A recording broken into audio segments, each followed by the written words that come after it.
All right, today we're jumping into one of the most intense totalitarian regimes of the 20th century, Nicolae Ceausescu's Romania.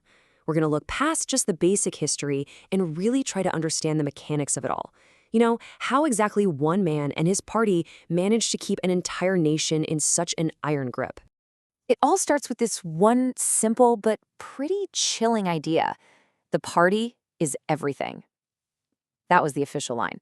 But how does a phrase like that become reality? What actually happens when a single group claims total control over your life, your job, and maybe even what you're allowed to think? So to really get our heads around this, we're going to break Ceausescu's power down into three main pillars of control. And you'll see how together they created a system that was designed to be almost impossible to escape.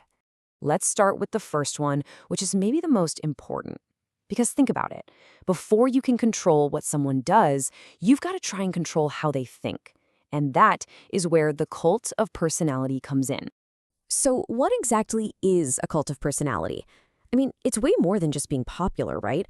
It's a whole system that takes a leader and raises them up to this almost godlike status. Loyalty isn't just something they expect anymore, it's demanded, almost like a form of worship.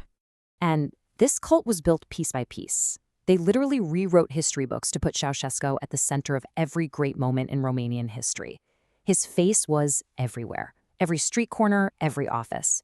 And the state-controlled media just hammered home the same slogans over and over again, basically manufacturing this adoration and drilling it into everyone's heads. Okay, but propaganda can only get you so far. What happens when you don't buy into this whole godlike leader thing? How does the state make sure you comply when just trying to persuade you doesn't work? Well, that leads us straight to the next pillar. This is the muscle behind the whole operation. The all-seeing state was the machine that took all those ideological demands and turned them into a reality, mostly through fear. A police state is really defined by its tools of surveillance. In Romania, the big one was the infamous Securitate, the secret police. But here's the thing, they weren't the only ones watching. The real power of the system came from its absolutely massive network of regular citizen informants. Just try to imagine what that does to a society, living in a world where anyone, your neighbor, that person you work with, maybe even someone in your own family, could be an informant. Some estimates say as many as 1 in 30 people were reporting to the Securitate. Trust just disappears. A private joke you tell a friend could land you in prison. This constant fear keeps people isolated, and that makes any kind of organized resistance feel pretty much impossible. The regime had one more pillar of control, and honestly, this might have been the most brutal one of all. It was a strategy that targeted the most basic human needs we have: food, heat, survival itself. Now, this is so important to understand. This wasn't some famine caused by bad luck or mismanagement. These were policies. The shortages were a deliberate strategy. Food and energy were basically turned into weapons used to pay off foreign debt and, just as crucially, to keep the population too weak and exhausted to fight back. The difference between what the government was saying and what people were living was just staggering.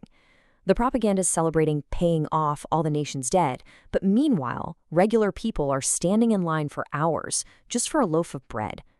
The regime is bragging about economic independence while people are literally freezing in their own homes during these brutal winters. The disconnect was huge, and it was all by design. And the logic behind all this was as cold as it was calculated. When you're spending every ounce of your energy just trying to find your next meal or stay warm, you have absolutely nothing left for resistance. It's a horrifyingly effective way to crush a nation's spirit. Okay, so now let's pull all these threads together. The cult of personality, the police state, and the starvation policies. These weren't just separate tactics. They were all designed to work together as one big, inescapable system. You see how they all lock into place? First, you manipulate the mind with the cult. Then you use the police state to control the body and enforce that ideology. And finally, you use deprivation to completely break the human spirit, wiping out any will to resist. Each part makes the others stronger. So the iron grip of the Ceausescu regime wasn't random, and it wasn't chaotic. It was a deliberate, systematic, and finely tuned machine built for one single purpose: to achieve total control over every single part of a person's life. Which leaves us with one last, really big question to think about.